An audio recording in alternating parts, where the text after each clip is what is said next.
Okay, good morning, everyone, and happy Wednesday. Hello, Megan. How are you? Good morning. I'm so well. How are you, Nancy? Good. This is a hot topic and one that I love to talk about from my perspective, but I want you to talk about it as the virtual CFO that you are and how you advise design clients, interior designers, to effectively price themselves. So tell me what you're thinking with this. Yeah. Now, without getting into the amounts and how to calculate how much do I charge for a flat fee or how much do I charge for an hourly fee, different discussion. Yes. Uh, should it be flat fee or should it be hourly? And I'm going to come down very heavy on the side of hourly fee, with two exceptions on the flat rate side. Okay. Okay. Just two. There's only two exceptions. Okay. Do you want let's start over here because you're just gonna assume I'm gonna say hourly unless these two things Okay. would So be you taken into feel consideration. someone should charge hourly for their design projects no matter what stage, unless they fall into one of two categories. Mhm. Okay, Yeah, tell me. and they both have to do with the why behind them, right? Okay, Um, with your clients, what you want for your clients' outcome being front of mind, and making sure that you're able to use those outcomes for future projects, for your marketing, and for your reputation, and all of the things. The first reason that you would use a flat fee is because you don't have a business that is sustainable for you yet. And you are at the phase where you need to figure out what it is that you want for your clients, what it's going to take to get a certain outcome. And you need a client that knows that they're along the ride for an experiment. Like, this is an experiment. I want to get you this type of an outcome because I want to, one, see what I'm capable of. I want to learn a lot from this. And I want to use the outcomes for my own marketing to swing into, like, okay, now I have a much better idea of what it's actually going to take to complete a design, to complete a procurement, and to do da da da da da da da da. Da.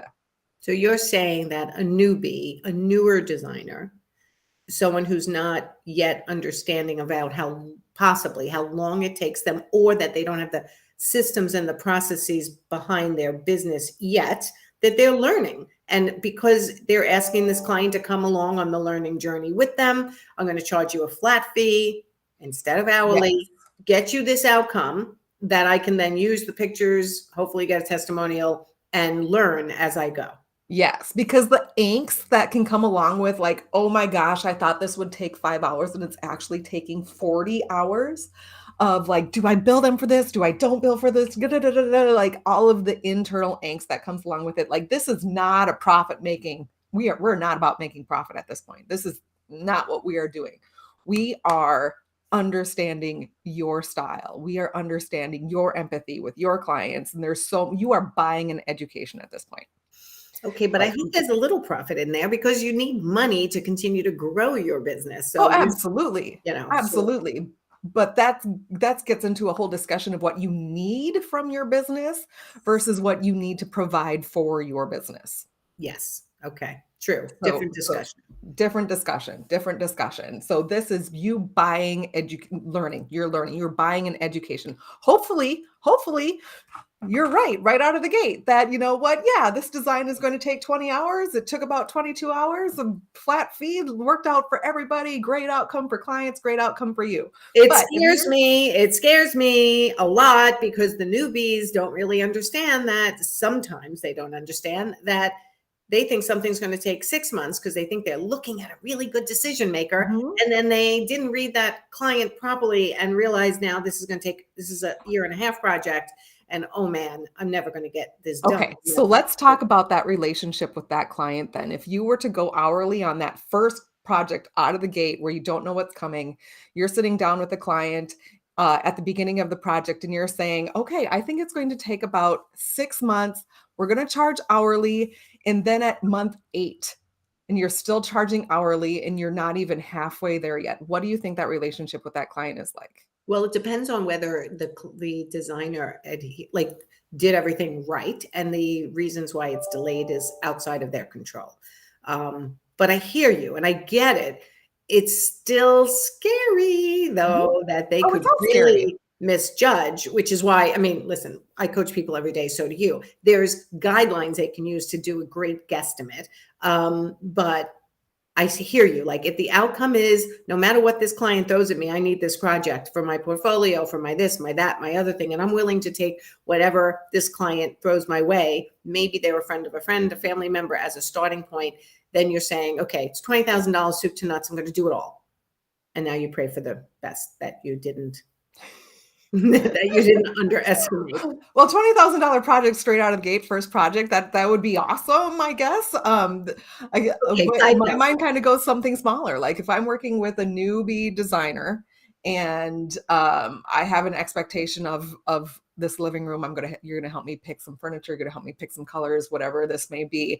And I have in my own budget, because I'm not going to be your luxury high-end client, first one out of the gate, right. that you come to me and you say, all right, it's gonna be $5,000 for my services on this, and let's budget $20,000 for the stuff. Right. And they come back to me as a smaller project and they're like, actually, it's gonna be more like $15,000 for the design, because my hours are so much farther along than I can't afford a 3 times higher design fee. Like, right. There goes that relationship, and there goes the outcome too, because meh. Yeah. No, not happy with it's a bait and switch kind of then situation. Yeah. Okay. Yeah. Okay. So if you're a newbie and you don't really understand the hours, it's possible to do a flat fee in order to get some people and some portfolio to show. Yeah. Okay. It'd be, I love this discussion. I love that we can a little bit here. Yeah, because I'm like, I want like those first projects out of the gate should be smaller. If you're biting off more than you can chew. I know, but I still want okay. So, I mean, I have a product called The Key. It helps them price things and at least having some guidelines. Like, so if you're in an interior design school, start asking questions of your teachers, like how long do things actually take? So that when you do have your first client, and I agree with Megan, you could start with a flat fee for your first couple of projects that are smaller, but quickly you have to figure out how long things take you if you're being efficient. And flat fee. I'm talking like 1 or 2 project tops at the beginning. You're not doing, you just need to figure out like, oh my gosh, I didn't realize that it was going to take me 3 hours to pick a lamp. Well, it better not take you 3 hours to pick a lamp. So you don't know that. I know it's true. In the beginning, everybody goes down the rabbit hole. And as Leslie Myrick, my associate coach, reminds me, when she coached with me 7 years ago or so, the best thing I taught her, she said, was that you're not hired for perfection, you're hired for fabulous. I like that. I like that. So in other words, stop taking 3 hours to find a lamp, So anyway. All right, what's the second situation where you feel second way that you can have a flat fee is when you are so freaking keyed in on your processes and boundaries. Yeah. Boundaries that you can, right? I find that the people that I work with whose hearts are in it 100%, when it comes to a flat fee, their mind switches around to it demands perfection, right? So I'm just sitting here, I'm watching a movie with my kids.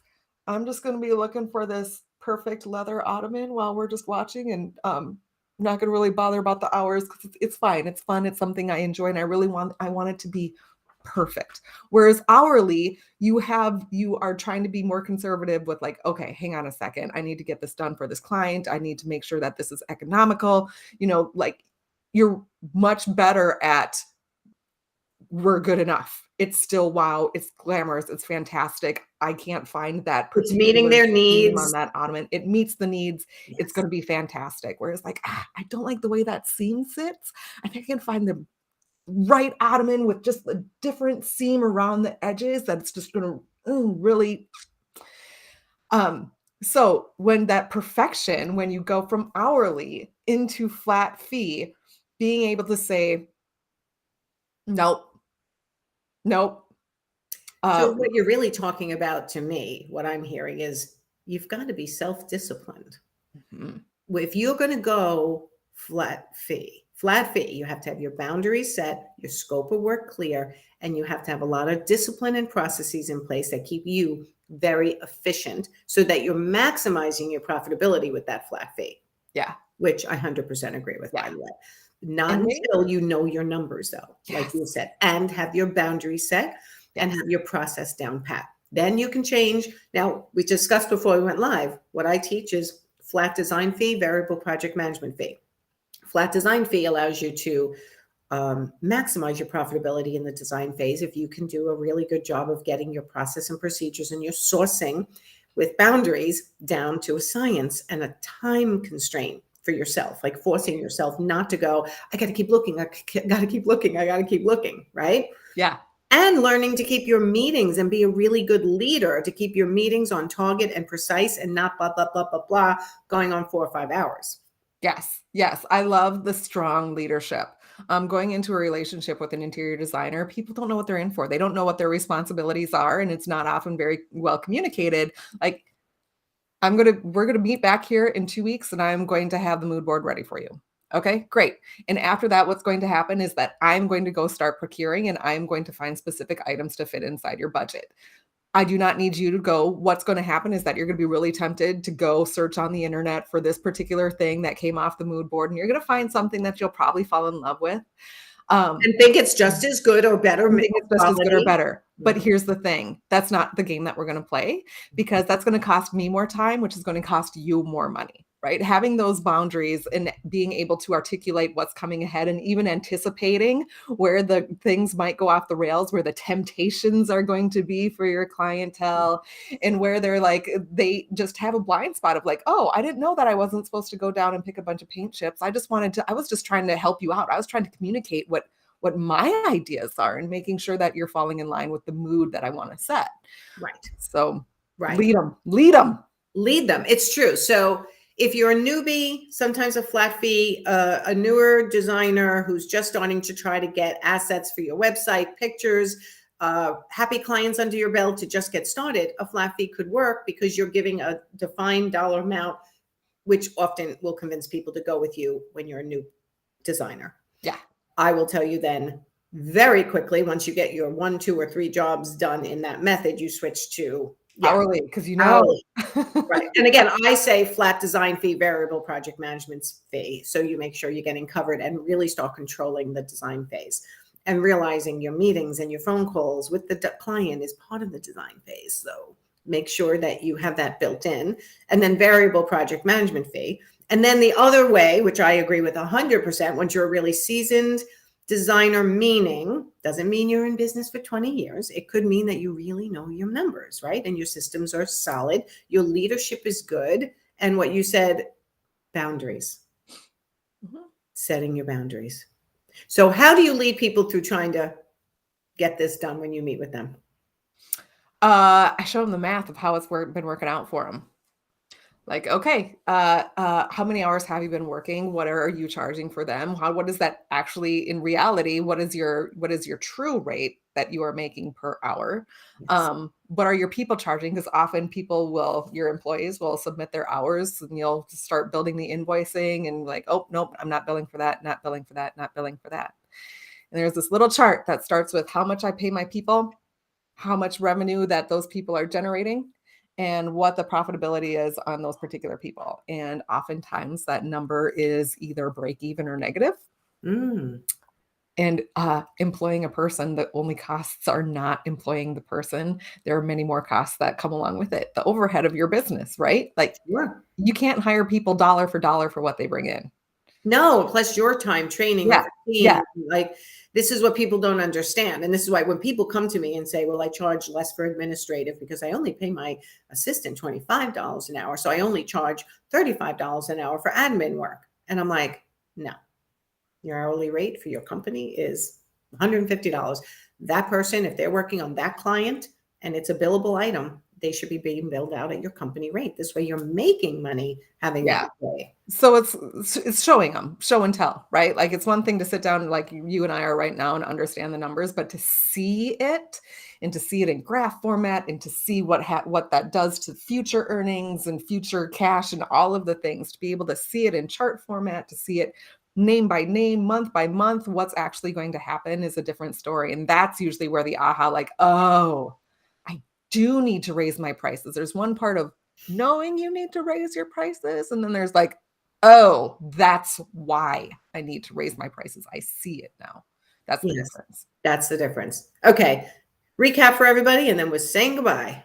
Don't do flat fee unless you're really, really good at boundaries. Or unless you Don't really do need the flat outcome. fee That's it. unless you're really, really good at boundaries, Yeah. leadership, and you've worked on really understanding your profitability on every single job and overall what you need to be profitable for your business. Yeah.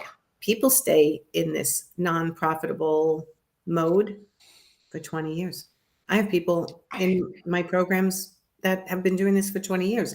They've made some money and they've gotten a lot of satisfaction from doing what they do. And then finally they're like, you know what? I've worked really hard for 1 year, 5 years, 10 years, 15, 20, 25. I've even had designers 30 years. They can't believe they've spent all this time not making the money they can actually make. Well, and part of that is like learning to step into your power, right? Like Yes, and recognizing education. like I'm worth more than this. I'm worth, Yeah, and not being like trying to force yourself into that mindset, but coming to that realization and owning it. Like, yep. right. Gosh, What? that really Why can does. other people charge and I can't, right? So then you got to start working on understanding your numbers, your mindset, and your sales and your marketing. It's Yeah. all intertwined. So, all right. So boost your confidence with effective pricing strategies and go back and listen from the beginning if you want to understand where Megan really feels you can charge a flat rate versus charging an hourly rate. And of course, I gave my opinions in there as well. Don't undercharge. It is the starting point. And I think this is part of what I said on the latest podcast I was on. Charging properly is the first step to being able to grow your business. If you have no money, how do you hire an accountant? How do you get on Megan's calendar? How do you like money? Well, but they can get on your calendar for one time for free, I believe. Yeah, Correct? they can. All right. So tell them where to go. You can come on over to megandahle.com and hop on my calendar and we'll have a little chat. I'm also doing a new series on Instagram every morning called Bedhead Business Coffee.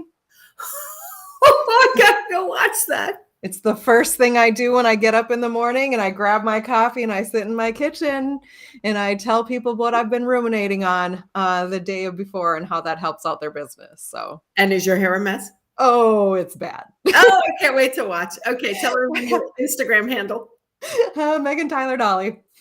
Megan Dahle. Okay. All right. Oh, now I'm going to go watch. All right, everyone, go watch Megan and follow her on Instagram so you can see her morning bedhead and get great advice on your money mindset and your money story and how you use your money. Yeah. Everything related to money. All right, everyone. We will see you next month. Thank you, Megan. Thank you, Nancy. We'll take care. I'll be watching you tomorrow morning with Oh, boy. bedhead. Okay. Bye. Bye.